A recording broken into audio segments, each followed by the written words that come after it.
नमस्कार। राजस्थान की तमाम फटाफट खबरों में आपका स्वागत है। राजस्थान की खबरों के लिए आपसे निवेदन कि यदि आपने हमारे चैनल को सब्सक्राइब नहीं किया है तो कृपया करके राजस्थान की खबरों के लिए आपके अपने चैनल को सब्सक्राइब करना ना भूलें। आप सब्सक्राइब करते हैं तो हमें हिम्मत होती है सही और सच्ची खबरें आप तक पहुंचाने की। तो क्या है आज की बड़ी खबर। अभी तक राजस्थान में नाम बदलने की परंपरा चली आ रही थी। भाजपा सरकार ने कांग्रेस सरकार की योजनाओं के नाम बदले, लेकिन अब बंद करने की भी योजना आ रही है कि योजना को बंद भी किया जा सकता है। जी हां, प्रदेश में 15,000 लीटर फ्री पानी योजना बंद करने की तैयारी की जा रही है। ये दैनिक भास्कर की बड़ी खबर। राजस्थान में 15,000 लीटर पानी उपभोग पर जल शुल्क माफ वाली मुख्यमंत्री राजवीर योजना बंद करने की तैयारी है। पानी मीटर रीडिंग, बिलिंग व रेवेन्यू कलेक्शन का काम प्राइवेट एजेंसियों को देने के साथ ही दरें बढ़ाने का प्रस्ताव भी है।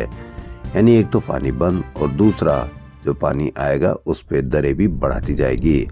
इसको आप किस तरह से लेते हैं अवश्य कमेंट करके बताएं।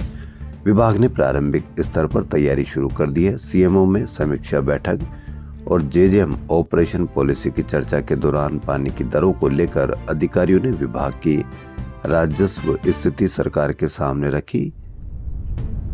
वर्तमान में पेयजल मीटर रीडिंग व बिल बांटने का काम कर्मचारी करते हैं, वहीं बिल प्रिंटिंग का काम प्राइवेट एजेंसी को दिया हुआ है। विभाग में कर्मचारियों की कमी है, भर्ती होगी नहीं, लेकिन उसका अंदाजा उसकी योजना को इस तरह से परिवर्तन किया जाएगा कि ऐसे में अब meter reading, bill printing, bill वितरण व रेवेन्यू वसूली का काम भी प्राइवेट एजेंसी से ही करवाने का विचार चल रहा है। यह सिस्टम अगले वित्तीय वर्ष से लागू हो सकता है। यानी कि यदि कर्मचारियों की कमी है तो उसमें भर्ती की जाए, ना कि उस डिपार्टमेंट को प्राइवेट एजेंसी को दे दी जाए। वहीं एक और खबर, अजमेर में थानेदारों से मंथली वसूली के मामले में सरकार ने मान लिया कि एसीबी के पास आरोप साबित करने के योग्य साक्ष्य नहीं थे, इससे सरकार हाईकोर्ट में अपील नहीं करेगी। एसीबी की विशेष कोर्ट ने सभी आरोपियों को बरी कर दिया था, साथ ही लिखा था कि तफ्तीश में कई खामियां हैं। हालांकि सरकार ने खामियों के लिए जिम्मेदारों की भूमिका तय करने को लेकर कोई निर्णय नहीं किया है। मालूम हो कि 2 जनवरी 2013 को एसीबी ने एसपी राजेश मीणा और दलाल जोधपुर निवासी रामदेव ठटेरा 2 लाख रुपए के साथ गिरफ्तार किया था। बाद में आरोप पत्र में तत्कालीन एएसपी लोकेश सोनवाल, तत्कालीन सीआई अशोक विश्नोई, रविंद्र यादव और कई सदस्यों को गिरफ्तार किया था। राइजिंग राजस्थान समिट का उद्घाटन प्रधानमंत्री नरेंद्र मोदी करेंगे। समिट में देश विदेश के सैकड़ों निवेशक आएंगे। मुख्यमंत्री भजनलाल शर्मा और सीएस सुधांशु पंत व्यवस्थाओं की मॉनिटरिंग कर रहे हैं। मुख्यमंत्री भजनलाल शर्मा ने गुरुवार को मंत्रियों और अधिकारियों के साथ बस में शहर का दौरा कर व्यवस्थाओं का जायजा लिया। सीएम ने जयपुर एयरपोर्ट से आयोजन स्थल, Jaipur exhibition and convention centre तक तैयारियों का अवलोकन किया तथा आवश्यक दिशा निर्देश दिए।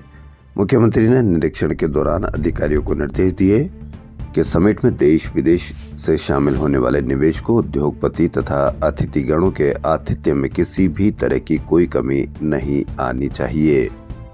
वहीं सीएम ने आगे कहा कि समिट में आने वाले वीआईपी की विजिट के दौरान एयरपोर्ट से होटल और होटल से सीतापुरा वाले मार्गों के यातायात की समानांतर व्यवस्था भी होनी चाहिए ताकि लोग परेशान ना हो। इस पर भी आप अवश्य कमेंट करें कि क्या लोग परेशान हो पाएंगे या नहीं। एक और बड़ी खबर, संकटग्रस्त महिलाओं को तत्काल सहायता पहुंचाने के लिए पुलिस ने सरकारी ऐप राजकोप सिटीजन पर नीड हेल्प नया फीचर जोड़ा है। संकटग्रस्त महिलाओं के सहायता मांगने पर तत्काल नजदीकी सहायता उपलब्ध होगी। इसके लिए सर्वप्रथम विभिन्न जिला एवं रेंज स्तर पर सुरक्षा सखी, पुलिस मित्रों एवं अन्य जनसंपर्क से इस ऐप के प्रयोग को लेकर ट्रायल किया जा रहा है। सिविल राइट्स की एडीजी मालिनी अग्रवाल ने बताया कि इस संबंध में आधिकारिक राजकोप सिटीजन ऐप को डाउनलोड करके आमजन को डेमोन्स्ट्रेशन के द्वारा प्रेरित करने के लिए सभी एसपी को निर्देश दिए हैं। राजस्थान नर्सिंग काउंसिल में गड़बड़ी रोकने के लिए हर दिन की मॉनिटरिंग की जाएगी। इसके लिए सरकार के स्तर पर कमेटी गठित की गई है। प्रमुख चिकित्सा सचिव गायत्री राठौड़ के निर्देश पर गठित की गई कमेटी नर्सिंग काउंसिल के वित्तीय बिंदुओं की भी जांच करेगी और अगले 3 दिन में रिपोर्ट पेश करेगी। दैनिक भास्कर की एक और बड़ी खबर, एसएमएस में कभी बिजली गुल तो कभी वार्डों में स्टाफ के नहीं होने से मरीजों को खासा परेशान होना पड़ता है। अब आईसीयू में सप्लाई होने वाली ऑक्सीजन से भी मरीजों को खतरा है। वजह जहां से पाइपलाइन जा रही है उसी जगह सीवरेज की लाइन टूटी हुई है। यह पाइपलाइन मेडिसिन सहित कई विभागों को आईसीयू में ऑक्सीजन भेजी जाती है। सीवरेज की गंदगी इन ऑक्सीजन पाइपों पर गिरती रहती है। जहां पूरी तरह गंदगी हो चुकी है वहीं कभी भी लीकेज होने का खतरा बना रहता है। यदि कभी भी ऐसा हुआ तो आईसीयू में जिन मरीजों के ऑक्सीजन लगी होगी वह पूरी तरह से संक्रमित एयर की चपेट में आ जाएंगे, तो उन्हें बचा पाना मुश्किल होगा। अब आप इस पे अवश्य कमेंट कीजिए। जीएसटी काउंसिल की 55वीं बैठक 20-21 दिसंबर को जैसलमेर में होगी। बैठक में केंद्रीय वित्त मंत्री निर्मला सीतारमण भी आएंगी। राजस्थान लोक सेवा आयोग की भर्ती परीक्षाओं में भी अब अभ्यर्थियों का बायोमेट्रिक से सत्यापन होगा। इसके लिए आयोग को कार्मिक विभाग से छूट दे दी है। आधार से सत्यापन के बाद दोहरे आवेदन और डमी अभ्यर्थियों पर रोक लग सकेगी। आयकर विभाग ने एक ट्रांसपोर्ट कंपनी के राजस्थान, गुजरात, महाराष्ट्र में 23 ठिकानों पर मंगलवार को एक साथ छापे मारे हैं। Udaipur golden and logistic transport समूह और उससे जुड़े समूह पर यह कार्रवाई की गई है। गुलाबी नगरी में फॉरएवर बिजनेस अवार्ड एवं सुपर हीरो व सुपर वुमेन अवार्ड 2024 सीजन 6 का आयोजन 22 दिसंबर को होगा। इसमें सेलिब्रिटी गेस्ट के तौर पर एक्टर राहुल देव शिरकत करेंगे।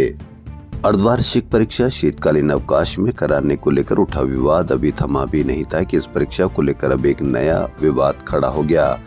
राजस्थान युवा बोर्ड की ओर से होने वाली एक दिवसीय युवा महोत्सव और शिक्षा विभाग की अर्धवार्षिक परीक्षा की तिथियां आपस में टकरा रही है। इस कारण शिक्षक और विद्यार्थियों के सामने संकट खड़ा हो गया कि क्या करे। शिक्षक बच्चों को युवा महोत्सव की तैयारी कराए या बच्चे अर्धवार्षिक परीक्षा की तैयारी करें। इस महोत्सव के लिए 15 साल से 29 साल तक के युवाओं का रजिस्ट्रेशन किया जा रहा है। वहीं जयपुर में पड़ोसी की निर्माणाधीन बिल्डिंग की चौथी मंजिल से गिरने से लैब टेक्नीशियन की मौत हो गई। जयपुर में एक करनी विहार इलाके में स्ट्रीट डॉग को पीट कर अधमरा कर दिया। सूचना मिलने पर मौके पर पहुंचे डॉग लवर व सहायता संगठनों के लोगों ने घायल डॉग को दुर्गापुरा स्थित हेल्प इन सफरिंग सेंटर पहुंचाया। इस संबंध में अर्थ फाउंडेशन संस्था के सदस्य वैशाली नगर निवासी तीजा देवी ने करनी विहार थाने में रिपोर्ट दी कि बुधवार रात को जगदम्बा नगर में एक बाइक सवार ने स्ट्रीट डॉग पर पत्थर व डंडे से हमला कर घायल कर दिया। बाइक सवार पर केस दर्ज किया गया है। जन सुनवाई कार्यक्रम के तहत police commissioner Biju George Joseph Jaipur ने गुरुवार को मुहाना थाने में 7 घंटे में 120 परिवादी सुने, जहां पर ज्यादातर मामले जमीनी विवाद, डबल पट्टे, कब्जे, आपसी विवाद, पारिवारिक विवाद व चोरियों से संबंधित थे। ऐसे में कमिश्नर ने 75 मामलों में मौके पर ही अग्रिम कार्रवाई कर निस्तारण के आदेश दे दिए। राजस्थान विश्वविद्यालय के माही गर्ल्स हॉस्टल में वार्डन की नियुक्ति के खिलाफ गुरुवार को कुलपति सचिवालय के बाहर दूसरे दिन भी धरना जारी रहा। नियुक्ति को तत्काल रद्द करने की मांग पर गुरुवार को भी छात्राएं अड़ी रही। उनका कहना है कि जिस वार्डन को पहले हटा दिया गया था अब उसी को फिर से नियुक्ति देकर विश्वविद्यालय के नियमों का उल्लंघन किया है। वहीं गर्ल्स हॉस्टल वार्डन को हटाने के लिए एनएसयूआई के प्रदेश अध्यक्ष विनोद जाखड़ भी गुरुवार को धरना स्थल पर पहुंचे। उन्होंने कहा कि यहां पर महिला गार्ड भी नहीं है। जाखड़ ने विश्वविद्यालय प्रशासन पर गंभीर आरोप लगाए और बोले कि विश्वविद्यालय प्रशासन को छात्राओं की मांगों पर ध्यान देना चाहिए। स्कूल कॉलेजों के पास विद्यार्थियों को मादक पदार्थ बेचने की शिकायतों को लेकर जयपुर ग्रामीण पुलिस ने गुरुवार को 8 ठिकानों पर छापेमारी कर 10 जनों को पकड़ा। जयपुर शहर में गुरुवार को कई जगह समाज सुधारक महात्मा ज्योतिबा फुले के 134वें निर्वाण दिवस पर पुष्पांजलि के कार्यक्रम हुए। सहकार मार्ग ज्योतिबा फुले सर्किल स्थित महात्मा ज्योतिबा फुले की मूर्ति पर पूर्व मुख्यमंत्री अशोक गहलोत, गृह राज्य मंत्री जवाहर सिंह बेडम व ग्रेटर निगम महापौर सौम्या गुर्जर ने श्रद्धांजलि अर्पित की। इस मौके पर गहलोत ने कहा कि ज्योतिबा राव फूले क्रांतिकारी व्यक्तित्व के धनी थे। उन्होंने उस समय सावित्रीबाई फूले को पढ़ाया जब महिलाओं को पढ़ना पाप समझा जाता था। सावित्रीबाई ने इसके बाद महिलाओं को शिक्षित किया, इसलिए आज पूरा देश दोनों को याद करता है। सभी राजनीतिक दल आज उनका नाम लेने लगे हैं। उनके समाज सुधार के विचार उस समय में तो क्रांतिकारी थे ही, आज भी प्रासंगिक है। वहीं अजमेर शरीफ दरगाह विवाद पर पूर्व सीएम अशोक गहलोत ने कहा कि जहां शांति है वहां अशांति फैलाने से विकास नहीं होगा। बीजेपी के लोग ध्रुवीकरण करके चुनाव जीत रहे हैं। गहलोत ने कहा कि सदन में एक कानून पारित किया गया था कि विभिन्न धर्मों के पूजा स्थल जिनका निर्माण 15 अगस्त 1947 तक किया गया है उन पर सवाल नहीं उठाया जाएगा। जब से बीजेपी की सरकार बनी है कुछ लोग धर्म के नाम पर राजनीति कर रहे हैं। गहलोत का ईवीएम को लेकर भी बयान सामने आया। उन्होंने कहा कि ईवीएम हमेशा विवादों में रही है। पहले भाजपा नेता बोलते थे कि बैलेट पेपर से चुनाव हो। हरियाणा और महाराष्ट्र में जिस तरह का माहौल था, नतीजे उससे उलट आए।